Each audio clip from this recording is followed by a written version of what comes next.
Hello students, आज हम third chapter का रिमेनिंग पार्ट कवर कर रहे हैं। तो आई होप लास्ट जो लेक्चर था वो आप सबको समझ आ गया होगा। अब हम इसको कंटिन्यू करते हैं। तो स्टूडेंट्स, नेक्स्ट टॉपिक है हमारा है काइंड्स ऑफ एग्रीमेंट।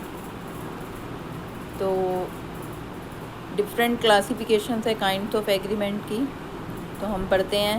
सबसे पहले है बेस्ड ऑन ऑब्लिगेशन। तो ऑब्लिगेशन के बेस पर दो टाइप के हैं, यूनिलेटरल एग्रीमेंट और बाईलेटरल एग्रीमेंट। यूनिलेटरल एग्रीमेंट क्या होता है?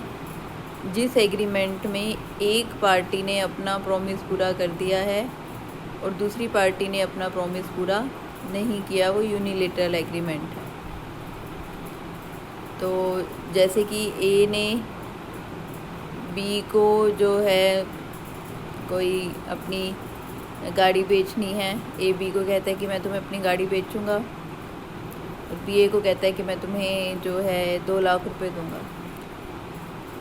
तो ये जो है दोनों के बीच में बात हुई है। अब ए क्या कहता है कि मैं तुम्हें अपनी गाड़ी दे देता हूँ, और बी कहता है कि मेरे पास अभी पैसे नहीं है, मैं तुम्हें पैसे दूंगा 1 महीने बाद। तो ये यूनिलेटरल एग्रीमेंट है जिसमें एक पार्टी ने यानी कि ए ने तो गाड़ी दे दी बी को, लेकिन बी ने अभी पैसे नहीं दिए हैं। तो ये यूनिलेटरल एग्रीमेंट है। बाईलेटरल एग्रीमेंट जिसमें दोनों पार्टीज़ ने ही अपने प्रोमिसेस को पूरा करना है। दोनों पार्टीज़ में से किसी ने भी प्रॉमिस पूरा नहीं किया। जैसे इसी एग्जांपल में ए बी को कहता है कि मैं तुम्हें अपनी गाड़ी बेचूंगा, बी ए को कहता है मैं तुम्हें 1 लाख रुपए दूंगा। अब ए क्या कहता है कि बी को कि मैं तुम्हें जो है गाड़ी दूंगा, तुम मुझे पैसे दे देना। तो बी कहता है कि मैं तो पैसे 1 महीने बाद दूंगा। तो ए कहता है मैं तुम्हें गाड़ी भी 1 महीने बाद दूंगा। तो ए और बी दोनों एक साथ ही अपने प्रॉमिस को पूरा करेंगे। तो ये है बाईलेटरल एग्रीमेंट, जब दोनों पार्टीज़ ने अपने प्रॉमिस को पूरा नहीं किया है, दोनों पार्टीज़ एक साथ ही प्रॉमिस को पूरा करेंगी। तो ये इसे रेसिप्रोकल प्रॉमिसेस भी कहते हैं। तो नेक्स्ट है हमारा based on mode of creation. तो based on mode of creation ये 2 टाइप का होता है। इसमें एक एक्सप्रेस एग्रीमेंट और एक इम्प्लाइड एग्रीमेंट। एक्सप्रेस एग्रीमेंट कौन सा होता है? जब दोनों पार्टीज एक दूसरे को प्रपोजल करती हैं, यानी कि एक पार्टी प्रपोजल करेगी और दूसरी उसे एक्सेप्टेंस देगी, या तो बोल कर या लिख कर। ए ने बी को कहा, मुँह से बोल कर कहा कि मैं तुम्हें अपनी गाड़ी बेचूंगा। बी ने मुँह से बोल कर कहा कि हाँ मैं तुम्हारी गाड़ी खरीद लूँगा और तुम्हें बदले में 1 लाख रुपए पेमेंट करूँगा। तो ये जो है ये एक्सप्रेस एग्रीमेंट है। तो ये एक्सप्रेस एग्रीमेंट है जिसमें या तो बोलकर या लिखकर एक पार्टी प्रपोजल देती है और दूसरी पार्टी बोलकर या लिखकर उसे एक्सेप्ट करती है। इम्प्लाइड एग्रीमेंट क्या होता है? जिसमें जो है ना तो बोला जाता है ना लिखा जाता है, बल्कि बिहेवियर से शो होता है कि प्रपोजल किया जा रहा है या एक्सेप्टेंस दी जा रही है। तो इसका एक एग्जांपल है, जैसे कि बस में जब हम जाते हैं तो बस जो है रुकती है एक स्टॉपेज पे, तो वहाँ पे जो कंडक्टर है वो सबको ये नहीं कहता कि बस में चढ़ जाओ या आ जाओ, तो वो बस रोक देता है, सवारियाँ अपने आप चढ़ जाती हैं। यानी कि यहाँ पे जो है इस टाइप का जो एग्रीमेंट है वो क्या है? इम्प्लाइड एग्रीमेंट है। ठीक है, कि जो कंडक्टर है वो बस रोक देता है एक स्टॉपेज पे और सवारियाँ जो है उसमें चढ़ जाती हैं, उसे एक्सेप्टेंस दे देती हैं। नेक्स्ट है बेस्ड ऑन एनफोर्सिएबिलिटी। तो एनफोर्सिएबिलिटी के बेस पर क्या है? ये है एक वॉइड एग्रीमेंट और एक है वॉइडेबल एग्रीमेंट।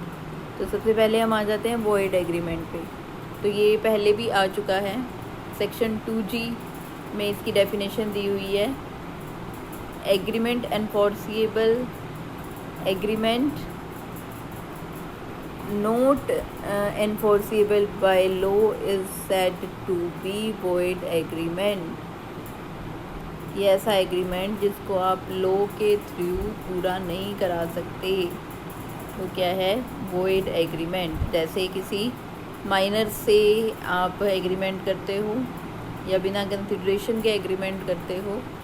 जैसे ए बी को कहता है कि मैं तुम्हें गिफ्ट मैं तुम्हें घड़ी दूंगा गिफ्ट में। अब ए बी को देगा घड़ी, अब बी तो उसको बदले में कुछ नहीं देगा। तो यहाँ पे अगर ए घड़ी नहीं देता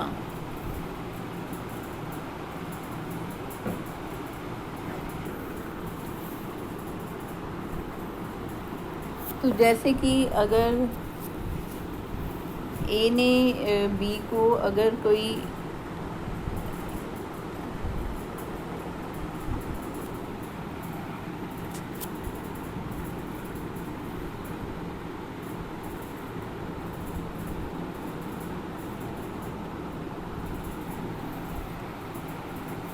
वॉइड एग्रीमेंट में क्या होता है कि जैसे ए ने बी को कहा कि मैं तुम्हारे घर पार्टी पे आऊँगा ज़रूर, तो ए नहीं पहुँच पाता है, तो ये यहाँ पे बी जो है कोर्ट में नहीं जा सकता इसको एनफोर्स कराने के लिए कि बी मेरे घर क्यों नहीं पहुँचा, या बी के अगेंस्ट वो कुछ ऐसा क्लेम फाइल नहीं कर सकता। या ए बी को कहता है कि मैं तुम्हें जो है एक अपनी बाइक गिफ्ट करूँगा, और फिर जो है मना कर देता है बी को गिफ्ट करने से, तो बी यहाँ पे कोर्ट में नहीं जा सकता ए के अगेंस्ट क्लेम फाइल करने के लिए। तो यहाँ पे ये जो एग्ज़ाम्पल है ये वॉइड एग्रीमेंट का है। तो वॉइड एग्रीमेंट क्या होते हैं, इनको कि आप एनफोर्स नहीं करा सकते कोर्ट के थ्रू। इसके बाद है वॉइडेबल एग्रीमेंट। तो वॉइडेबल एग्रीमेंट क्या होते हैं, तो ये जो इसकी डेफिनेशन है ये दी हुई है 2I सेक्शन 2I में। An agreement which is enforceable by law at the option of one or more of the parties but not at the option of other or others. यानी कि वो एग्रीमेंट जो एक पार्टी के कहने पर पूरे कराए जा सकते हैं, बाकी जो दूसरी पार्टी है उनका इसमें कोई रोल नहीं है। तो वॉइडेबल एग्रीमेंट कौन से होते हैं, ऐसे एग्रीमेंट जहाँ पे फ्री कंसेंट नहीं पाई जाती, यानी कि जहाँ पे एक पार्टी की सहमति कोएर्सियन से या फ्रॉड से या मिस रिप्रेजेंटेशन से ली गई है, तो वो वॉइडेबल एग्रीमेंट हैं। जैसे कि यहाँ पे एक एग्ज़ाम्पल भी दिया हुआ है कि अजय ने विजय को जो है मारने की धमकी दी। अगर वो अपनी प्रॉपर्टी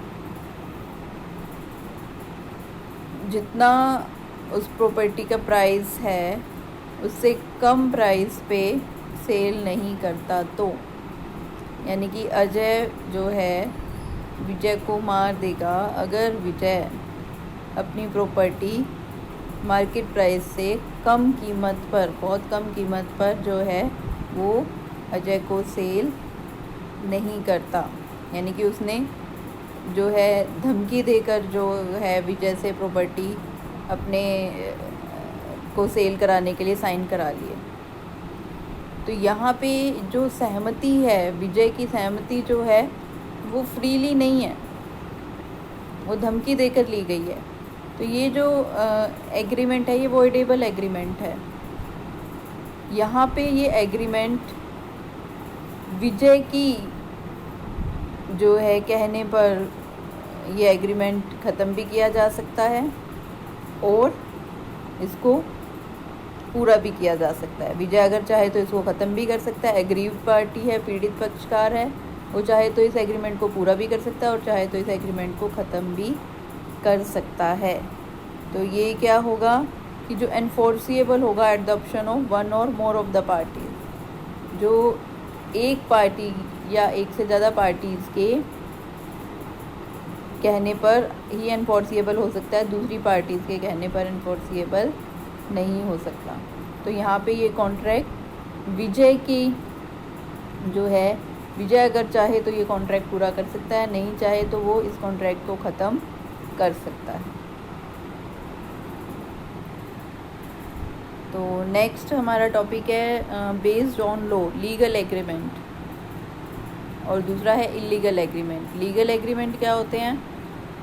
लीगल एग्रीमेंट में जो है सारे ही एलिमेंट्स होते हैं, एक वैलिड एग्रीमेंट के सारे ही एलिमेंट्स पाए जाते हैं, तो वो लीगल एग्रीमेंट है। तो जैसे कि ए अगर कहता है कि मैं अपनी जो गाड़ी है वो बी को बेचूंगा 1 लाख रुपए में, और बी एग्री हो जाता है ख़रीदने के लिए, तो ये एक लीगल एग्रीमेंट है। दूसरा है इलीगल एग्रीमेंट। इलीगल एग्रीमेंट कौन से होते हैं? ऐसे एग्रीमेंट्स जो कि क्रिमिनल है नेचर में या पब्लिक पॉलिसी के अगेंस्ट हैं, यानी कि वो लॉ के अकॉर्डिंग नहीं है, लॉ के अगेंस्ट जा रहे हैं, वो एग्रीमेंट क्या है? इलीगल एग्रीमेंट है। तो जैसे कि करप्शन देने के एग्रीमेंट्स अगर हैं, किसी को पैसे देकर जॉब लगवानी, ये एग्रीमेंट जो है इलीगल है। दूसरा, जैसे कि एक बुक में एग्जांपल दिया हुआ है कि ए बी को कहता है कि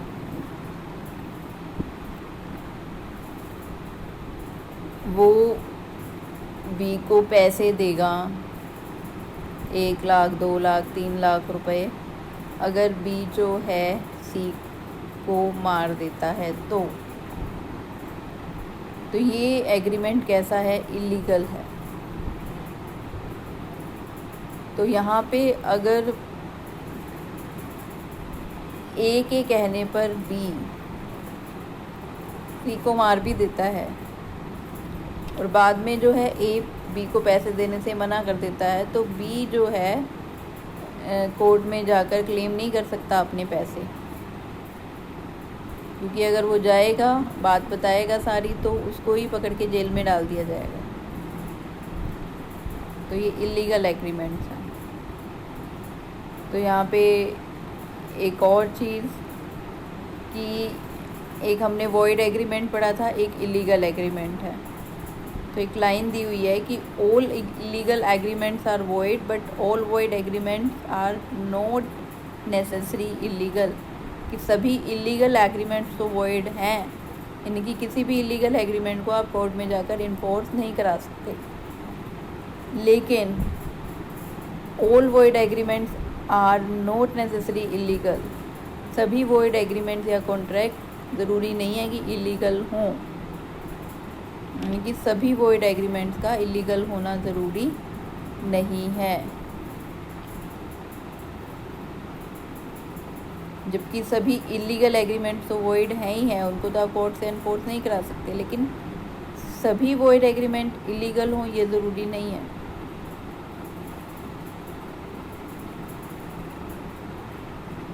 तो अब जैसे विदाउट कंसिडरेशन अगर आपने कोई एग्रीमेंट कर लिया तो वो इलीगल नहीं है।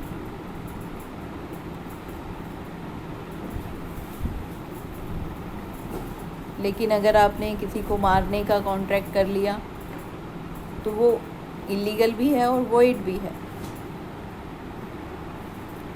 अब एक और बात जो दी हुई है कि जो इलीगल एग्रीमेंट्स हैं उनकी जो कोलेटरल ट्रांजैक्शंस हैं वो भी इलीगली होती हैं, लेकिन जो वॉइड एग्रीमेंट्स हैं उनकी कोलेटरल ट्रांजैक्शन वो वैलिड भी हो सकती हैं। जैसे कि यहाँ पे एक एग्ज़ाम्पल दिया हुआ है कि ए और बी में एक एग्रीमेंट हुआ कि अगर कल बारिश होती है, यानी कि आज मान लिया आज मंगलवार है, ए और बी एग्रीमेंट करते हैं कि अगर बुधवार को बारिश होती है तो ए बी को 100 रुपये देगा, अगर नहीं होती तो बी ए को 100 रुपये देगा। तो ये गैम्बलिंग एग्रीमेंट है, यानी कि जहाँ पे जो है चांस होता है कि कोई भी जीत सकता है, ए भी जीत सकता है और बी भी, क्योंकि बारिश हो भी सकती है और नहीं भी। तो अगर यहाँ पे ए के पास पैसे नहीं हैं और वो सी को कहता है लोन देने के लिए और सी लोन दे देता है, तो ये कोलेटरल ट्रांजैक्शन है। सी को पता है कि लोन किस लिए दिया जा रहा है, तो ये कोलेटरल ट्रांजैक्शन हो गई। इसी तरह जो दूसरा एग्ज़ाम्पल है कि ए बी के साथ एग्रीमेंट करता है कि बी अगर सी को मार देगा तो ए बी को 1 लाख रुपए देगा। अब ए के पास पैसे नहीं है, वो डी को कहता है कि जो है उसे लोन दे दे 1 लाख रुपए का। तो यहाँ पे डी को पता है कि वो किस लिए लोन दे रहा है, डी को पर्पस का पता है कि ए और बी के बीच में क्या कॉन्ट्रैक्ट हुआ। अगर डी को पता है वो फिर भी लोन देता है, तो ये कोलेटरल ट्रांजैक्शन है। तो ये जो ट्रांजैक्शन है ये इलीगल होगी, यानी कि इलीगल एग्रीमेंट्स की कोलेटरल ट्रांजैक्शंस भी इलीगल ही होती हैं, और वॉइड एग्रीमेंट्स की जो कोलेटरल ट्रांजैक्शंस हैं वो वैलिड भी हो सकती हैं और वॉइड भी हो सकती हैं। तो इस तरह से है ये। इस वीडियो में, इस लेक्चर में हम इतना ही करते हैं, बाकी नेक्स्ट लेक्चर में इसको कंटिन्यू रखते हैं।